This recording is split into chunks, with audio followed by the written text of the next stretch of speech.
जय श्री राम। दोस्तों, स्वागत है आपका हमारे YouTube चैनल धर्म और ज्ञान में। दोस्तों, आज की कहानी बड़ी प्रेरणादायक तथा ज्ञानवर्धक है, इसलिए कहानी को ध्यान से सुनें।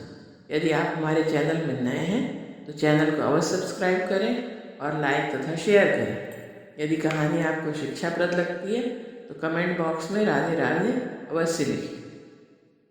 तो आइए दोस्तों, कहानी शुरू करते हैं। एक समय की बात है, कौशल प्रदेश के राजा शिकार करते करते बहुत घने जंगल में पहुंच गए। रात्रि हो जाने के कारण राजा रुकने का स्थान ढूंढने लगे। तभी उन्हें कुछ दूरी पर एक कुटिया दिखाई दी। उस कुटिया में एक संत अपने कुछ शिष्यों के साथ सत्संग कर रहे थे। राजा को देखकर शिष्यों ने उन्हें आसन दिया, भूख मिटाने के लिए कुछ फल तथा पीने के लिए पानी दिया। अपने इस सत्कार से राजा बहुत प्रसन्न हुए और संत के चरणों में बैठकर राजा ने कहा, मुनिवर, मुझे बहुत शांति का अनुभव हो रहा है। मुझे कुछ धर्म से संबंधित ज्ञान दीजिए। क्या आप मेरे 3 प्रश्नों का उत्तर देंगे? मेरा पहला प्रश्न है, सबसे बड़ा धर्म क्या है? दूसरा, सबसे बड़ा दान क्या है? और तीसरा, सबसे बड़ी शक्ति क्या है? यह सुनकर संत ने कहा, राजन, मैं आपको एक कहानी सुनाता हूँ, ध्यान से सुनो। एक नगर में एक बहुत बड़ा सेठ रहता था।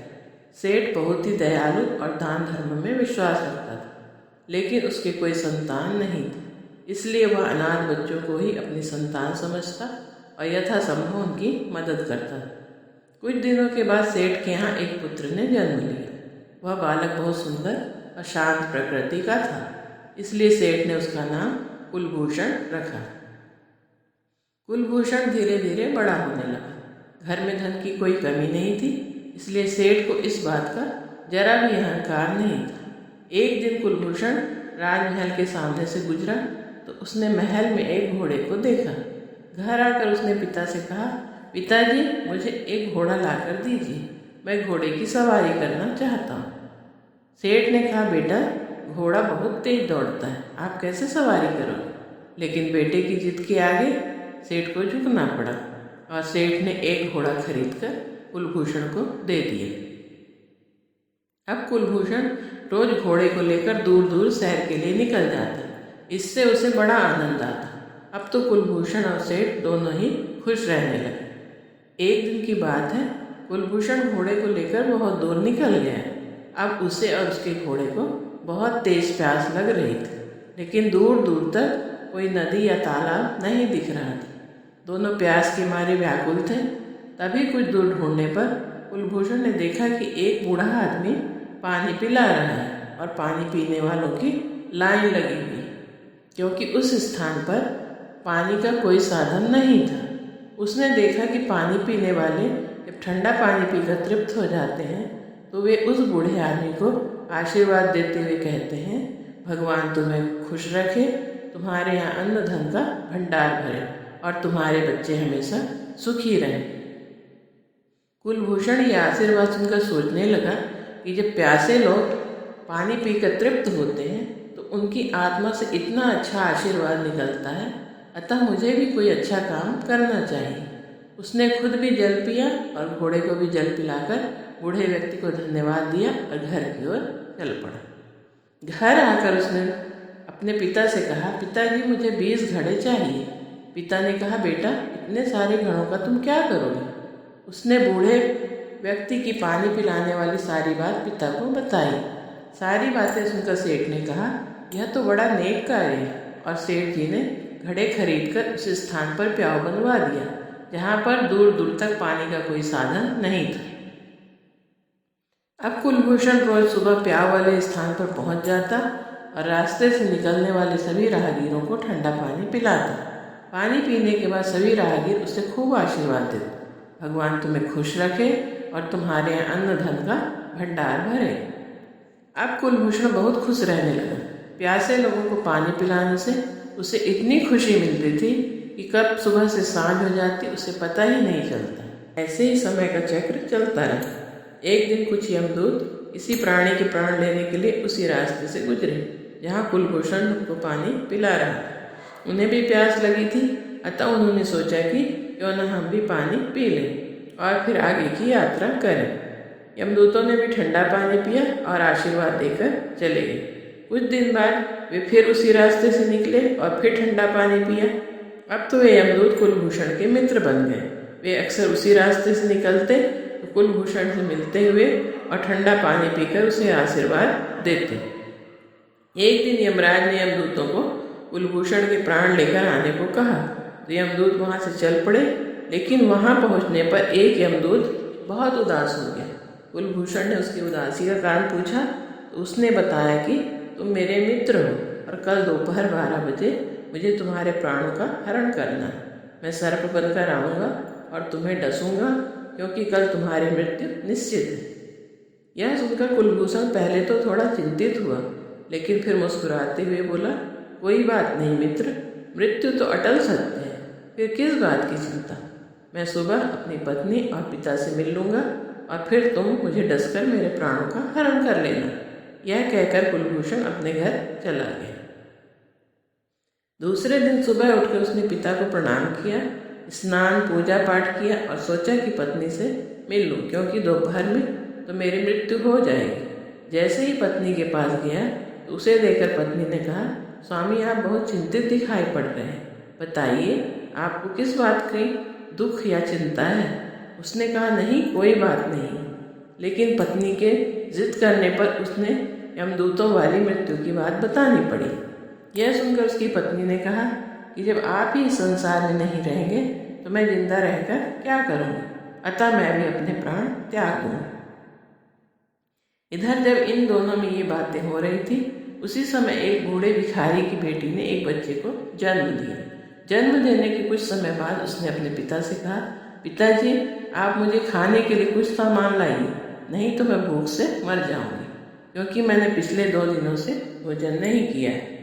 पिता ने कहा, बेटी मैं कहाँ से भोजन लाऊं, क्योंकि आसपास के लोगों ने अब भिक्षा देना बंद कर दिया है। यह सुनकर बेटी ने कहा, पिताजी यदि आप भोजन नहीं लाएंगे तो मैं भूख के मारे प्राण त्याग दूंगी और फिर यह बच्चा भी मर जाएगा और हम दोनों की हत्या का पाप आपको लगेगा। यह सुनकर बूढ़ा भिखारी तुरंत ही भोजन की तलाश में निकल पड़ा। थोड़ी दूर जाने पर किसी ने बताया कि वहाँ पर नगर सेठ का घर है, तुम्हें वहाँ पर भोजन मिल जाएगा। कुलभूषण की पत्नी ने जब भिखारी की आवाज़ सुनी तो वह तुरंत भोजन व पकवान की थाली लाकर भिखारी को दे दी। उसने सोचा कि जब हम दोनों की मृत्यु हो जाएगी तो यह भोजन तो बेकार हो जाएगा। भोजन पाकर बूढ़ा भिखारी अत्यंत प्रसन्न हुआ और जाकर अपनी बेटी को भोजन की थाली दे दी। उस समय भिखारी की बेटी भूख से व्याकुल हो रही थी और भगवान को याद कर रही थी कि आप सारे संसार का पेट भरते हैं, तो क्या मैं भूखी ही मर जाऊंगी। लेकिन जैसे ही उसके सामने पिता ने भोजन से भरी थाली उसके सामने रखी, उसने पेट भर के भोजन किया और उसने अपने पिताजी से पूछा, पिताजी यह भोजन किसने दिया। बूढ़े ने कहा, बेटी यह भोजन नगर सेठ की बहू ने दिया है। इतना सुनते ही बेटी ने कहा, हे भगवान, नगर सेठ की बहू का सुहाग अमर रहे और वो सदा सुखी रहे। उसके इतना आशीर्वाद देते ही भगवान विष्णु का सिंहासन हिलने लगा कि एक व्यक्ति की मृत्यु होने वाली है और किसी ने उसकी पत्नी को आत्मा से आशीर्वाद दे दिया है कि उसका सुहाग अमर रहे। इसलिए नारद जी आप मृत्यु लोक जाकर देखिए कि मेरे कौन से भक्त पर इतना बड़ा संकट आया है। नारद जी मन की गति से मृत्यु लोक आते हैं और देखते हैं कि कुछ ही देर में कुलभूषण की मृत्यु होने वाली और यम के दूत सर्प बनकर उसे डसने वाले। उधर एक गरीब महिला ने इतना बड़ा आशीर्वाद दिया है कि मुझे भोजन देने वाली महिला का सुहाग सदा अमर रहे। नारद जी ये सब बातें जाकर श्री हरि विष्णु को बताते हैं। उनकी बातें सुनकर श्री हरि विष्णु मृत्युलोक में आते हैं और उस गरीब की बेटी ने जो आशीर्वाद दिया था उसका आवरण बनाकर कुलभूषण के ऊपर ढांक देते हैं। उधर जैसे ही मृत्यु का समय होता है, यम के दूत सर्प बनकर कुलभूषण को डसता है, लेकिन उसे कुछ नहीं होता। यह देखकर सर्प क्रोधित होकर 2-3 बार डसता है, लेकिन कुलभूषण को कुछ नहीं होता, उसके ऊपर कोई असर नहीं पड़ता। कहते हैं ना कि जाको राखे साइयाँ मार सके ना कोई। अतः जिसकी रक्षा भगवान स्वयं करते हैं उसको कोई नहीं मार सकता। यह देखकर चारों यमदूत लौट जाते हैं और यमराज से कहते हैं कि प्रभु, हमने कुलभूषण को मारने की बहुत कोशिश की, लेकिन हम उनके प्राण नहीं ले सके। इतनी बात बताकर संत ने कहा, राजन, अब मैं आपके प्रश्नों का उत्तर देता हूँ। आपका पहला प्रश्न था कि संसार का सबसे बड़ा धर्म क्या है।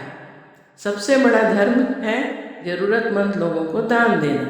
जहाँ ज़रूरत नहीं हो वहाँ दान देने का कोई अर्थ नहीं होता। अतः ज़रूरतमंदों की सहायता करना सबसे बड़ा धर्म है। दूसरा प्रश्न है, संसार का सबसे बड़ा दान क्या है।